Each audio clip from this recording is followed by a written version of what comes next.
Hi friends, నన్ను మీ ఇంట్లో వదిలేసి అసలు నువ్వు ఎలా వచ్చేసావే అని మీనాని అడుగుతాడు బాలు.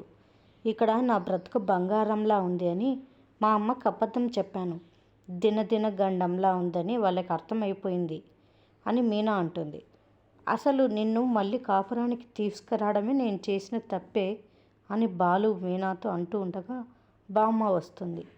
బామ్మను చూసిన మీనా బాలు షాక్ అవుతారు.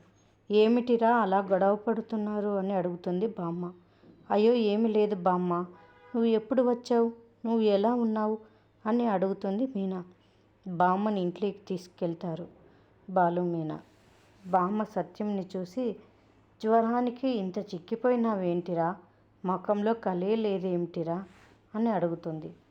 హాస్పిటల్ నుంచి వచ్చిన మనిషి ఇంకెలా ఉంటారు అని బామ్మకి నిజం చెప్పేస్తుంది ప్రభావతి. ప్రభావతి మాటలు విన్న బామ్మ భయపడిపోతుంది. నా కొడుకుని హాస్పిటల్లో చేర్పించారా, ఏమైందిరా అని అడుగుతుంది సత్యం. మరిన్ని అప్డేట్స్ కోసం ప్లీజ్ సబ్స్క్రైబ్ చేయండి. Thanks for watching.